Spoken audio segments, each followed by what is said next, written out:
siang, selamat datang untuk anak-anak kami siswa-siswi baru SMK Brigjen Katamso tahun ajaran 2020-2021.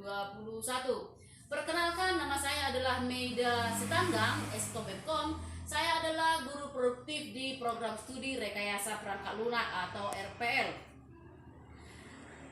Selamat datang di acara masa pengenalan lingkungan sekolah atau yang biasa disingkat dengan MPLS.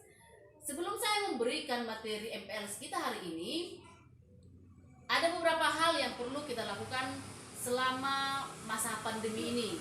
Saya yakin anak-anak kami sudah paham apa yang harus kita lakukan, karena sudah sering didengung-dengungkan melalui media sosial, media berita, dan melalui teman-teman mungkin.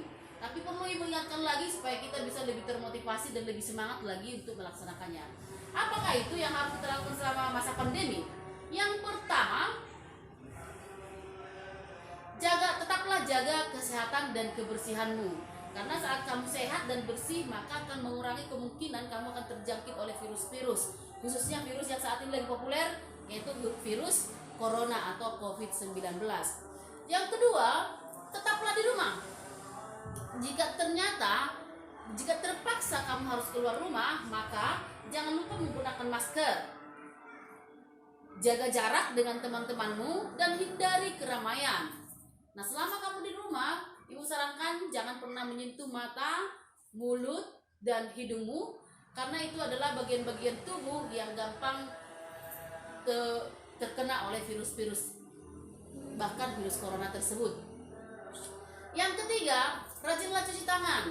Ya, saat karena kamu mungkin di luar megang banyak yang kau pegang yang mungkin terkontaminasi dengan virus. Nah, rajinlah cuci tangan untuk menghilangkan virus yang kemungkinan lengket di tanganmu, sehingga kamu bisa beraktivitas kembali dengan memastikan tanganmu sudah bersih. Dan yang keempat adalah tetaplah optimis. Ya, baik, saya akan memberikan materi MPLS kita. Ibu ingatkan, di sela-sela saya memberikan materi, bisa di tengah-tengah, bisa di akhir, atau bisa di menit keberapa, Ibu akan memberikan beberapa pertanyaan. Ya, siapa yang bisa menjawab dengan benar, nanti itu akan menjadi salah satu bentuk penilaian kami terhadap keaktifan siswa-siswi kami selama masa MPLS. Jadi untuk itu, jangan lupa untuk mengikuti materi-materi yang diberikan oleh ibu gurumu nanti selama masa MPLS. Baiklah, saat ini saya akan memberikan materi MPLS kita dengan judul Strategi Belajar Efektif. Ya, selama kamu belajar di rumah, sebenarnya belajar di sekolah pun langsung tatap muka dengan guru, kita perlu mengetahui belajar efektif itu bagaimana. Nah, apalagi ini kita belajarnya melalui di rumah. Ya, kita belajarnya daring. Kita nggak tatap muka dengan guru, tapi kita tetap dipantau dari sekolah dan kita belajar di rumah. Nah, ada beberapa strategi yang bisa kamu lakukan supaya kamu tetap belajar secara efektif. Apa-apa saja itu? Yang pertama,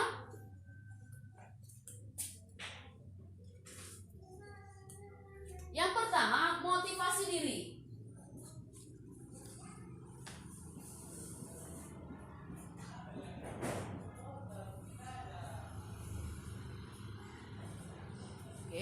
Supaya kamu bisa belajar efektif, yang pertama sekali yang kamu lakukan menurut Ibu adalah memotivasi diri. Ya. Karena apapun ceritanya, kalau kita tidak bisa memotivasi diri kita sendiri, kita akan susah melakukan kegiatan apapun. Nah, bagaimana cara memotivasi dirimu? Ada trik-trik yang bisa kamu lakukan agar kamu bisa memotivasi diri. Yang pertama, buatlah tulisan-tulisan kata-kata yang bisa memotivasimu. Sekali lagi, buatlah kata-kata yang bisa memotivasi dirimu. Contohnya apa? Dahulukan belajar sebelum bermain. Nah, itu bisa memotivasi kita sendiri. Ya. Yang kedua, berjanjilah pada dirimu sendiri. Berjanji pada dirimu sendiri bahwasanya kamu akan melakukan hobimu. Apa hobimu itu? Ya, seperti bermain game, bernyanyi, apapun itu yang menjadi hobimu. Pastikan berjanjilah pada dirimu sendiri bahwa kamu akan melakukan hobimu dan kegiatan yang lain setelah tugas belajarmu selesai kau lakukan. Oke, ingat, strategi strategi pertama untuk memotivasi diri adalah strategi pertama untuk belajar efektif adalah motivasi diri, ya. Dan perlu kamu ketahui, motivator terbaik itu adalah dirimu sendiri. Sehebat apa motivator-motivator di dunia ini, tapi yang paling hebat itu adalah motivatornya adalah kamu sendiri. Oke. Yang kedua, atur waktumu. Ya. Untuk strategi belajar efektif yang kedua, atur waktumu.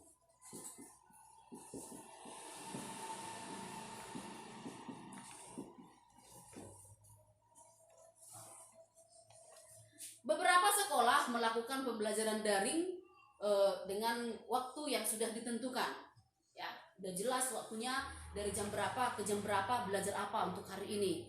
Nah, tapi memang ada juga beberapa sekolah yang membuat waktu bebas saja gitu. Nah, kebetulan di Brigjen Ketamso kita menentukan waktunya tetap terstruktur, terjadwal. Maksudnya kita akan belajar dari hari Senin sampai hari Sabtu dengan jadwal yang sudah ditentukan. Nah, atur waktumu. Bagaimana cara mengaturnya? Ingat, kebetulan kita masuk siang. Nah, sebelum kamu masuk siang, lakukanlah segala kegiatan-kegiatanmu sebelum kau masuk sekolah. Kegiatan apa itu? Contoh, kalau kamu mau bersih-bersih di rumah, mau mengerjakan mau melakukan hobimu, silahkan lakukan sebelum masuk jam belajar.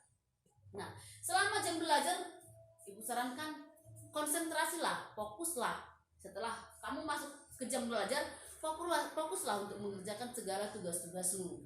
Nah, setelah waktu belajarnya sudah selesai, ya, kamu boleh mereview ulang pelajaran-pelajaran kamu, atau kamu bisa melanjutkan kegiatan-kegiatan atau aktivitas-aktivitas kamu yang masih tertunda sebelumnya. Oke. Yang ketiga, mengerjakan tugas. Ya, yang ketiga, mengerjakan tugas.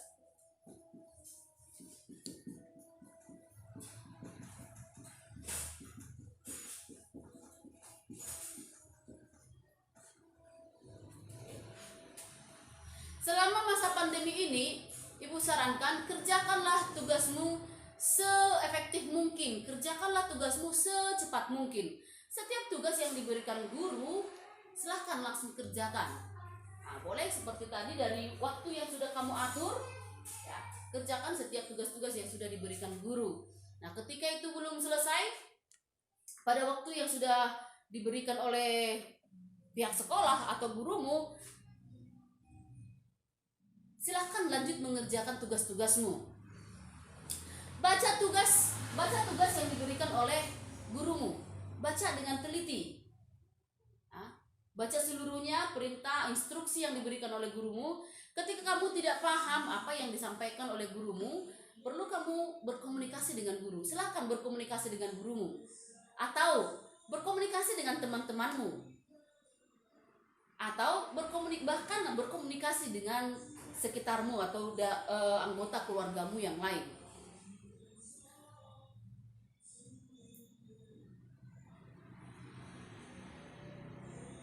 Oke.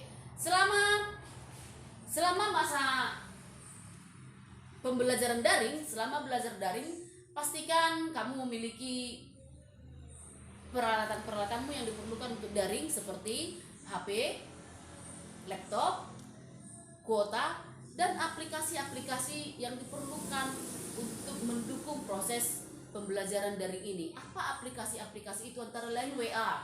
Ya, WA ini berguna untuk menyampaikan informasi-informasi tanpa menggunakan paket yang terlalu banyak. Ya. Nah, lalu kita di Brigjen Ketamso kita menggunakan Google Classroom. Kita juga mungkin menggunakan Zoom untuk bisa bertatap muka dengan antara guru dengan para siswa. Kita juga menggunakan Google Meet, ya, itu juga digunakan untuk bertatap muka secara virtual antara guru dengan siswa.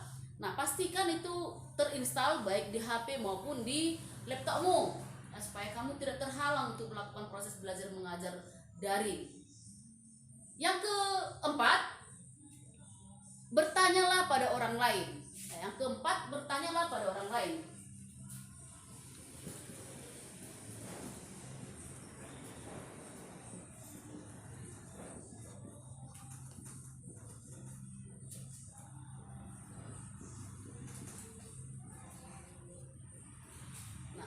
Saat ini kita dituntut harus memiliki perangkat teknologi, minimal handphone, ya.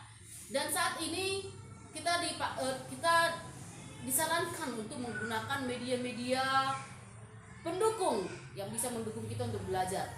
Nah, salah satu itu media sosial. Ingat, media sosial pun penting. Media sosial pun penting untuk mendukung efektivitas belajarmu. Nah, gunakanlah media sosialmu untuk bersosialisasi dengan teman-temanmu, bersosialisasi dengan gurumu, bahkan bersosialisasi dengan orang lain. Bersosialisasi dengan hal yang positif. Ya. Silahkan lakukan berdiskusi dengan teman-temanmu menggunakan media sosial, baik itu WA, baik itu bahkan bisa dari Facebook, dari grup Facebook kalian bisa bersosialisasi dengan teman-temanmu, ya. Nah, kamu juga bisa menggunakan media sosial ini untuk bertanya dengan gurumu, bahkan ya, dengan gurumu atau dengan orang-orang lain yang menurutmu yang bisa kau ajak untuk berdiskusi, yang bisa mendukungmu, yang bisa mendukungmu dalam melaksanakan pembelajaran yang efektif, ya. Nah, kemudian manfaatkan media internet, ya. Manfaatkan media internet untuk mencari sebanyak-banyaknya informasi tentang belajarmu. Ingat seperti kata Bapak Kepala Sekolah kemarin, Boy H. Panggabean, dalam rapat Dewan Guru, katanya kalau dulu ada istilah buku adalah jendela dunia. Nah, sekarang ada istilah baru, internet adalah jendela dunia. Nah, melalui internet kamu bisa mencari informasi apapun di sana. Ya, tapi ingat, ya, gunakanlah internet itu untuk mendukung belajar efektifmu, untuk mendukung meningkatkan kemampuanmu, untuk mendukung meningkatkan keterampilanmu. Nah, maka carilah informasi-informasi yang penting bagi dirimu dari internet itu. Kalau ada tugas yang kamu tidak pahami, silakan searching. Ada istilah sekarang panggil lembah Google katanya. Ya, silakan searching. Kalau ada tugas yang kamu nggak mengerti, silakan gunakan Google itu untuk internet itu untuk mencari materi-materi itu. Ya. Nah, kemudian yang kelima.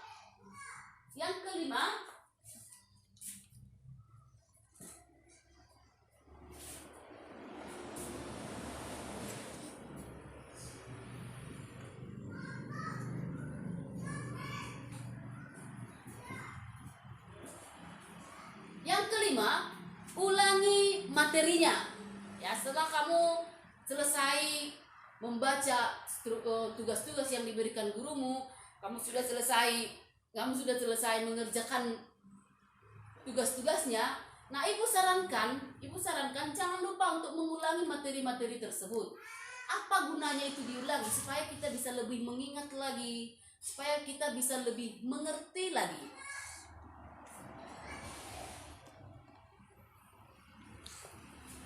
Oke, ketika kita mengulang materi itu, ya mungkin akan banyak pertanyaan-pertanyaan yang muncul lagi, atau mungkin kita akan lebih memahami lagi materi yang sudah diberikan oleh gurumu. Nah, dan bahkan saat kau mengulang ternyata masih ada yang belum kau mengerti, nah itu kesempatanmu untuk mencari tahunya lagi. Mencari tahunya melalui apa? Boleh tanya lagi gurumu siap semua. Setiap gurumu yang ada di Brigjen Ketamso siap untuk mendengarkan, melayani anak-anak kami jika kamu ada pertanyaan, khususnya dalam proses belajar mengajarmu. Nah, boleh lagi kau tanya, kau cari lagi. Jika materi itu ternyata belum kau pahami juga, boleh kau searching lagi.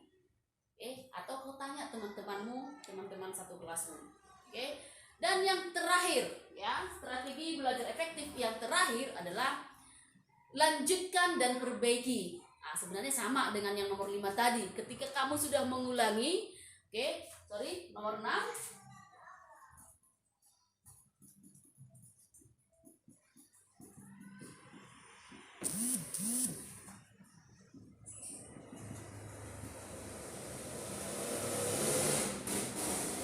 Sebenarnya hampir sama dengan nomor 5 tadi. Ketika kamu sudah mengulangi itu sebenarnya sudah melanjutkan lagi. Ya, sudah melanjutkan lagi proses pembelajaran yang sudah kamu lakukan. Nah, ketika kamu sudah melanjutkannya dan ada hal-hal yang kamu perbaiki lagi, ya, setelah kamu lanjutkan, kamu ulangi materinya, ya, kau lanjutkan mencari informasi yang sesuai dengan materi yang sudah diberikan oleh guru-gurumu.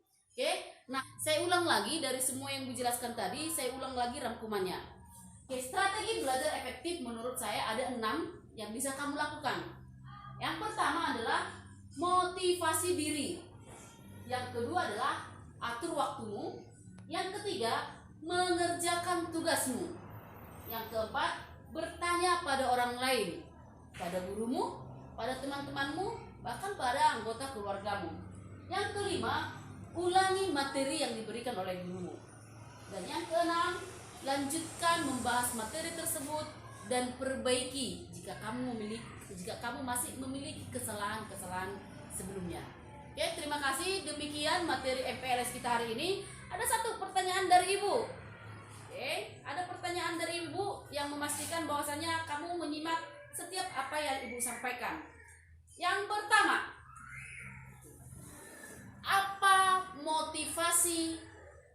apa contoh motivasi yang Ibu berikan tadi? Yang kedua, coba tuliskan 5 motivasi yang bisa memotivasi dirimu sendiri. Oke, nanti akan Ibu terima jawabannya melalui WA pribadi Ibu. Oke, terima kasih.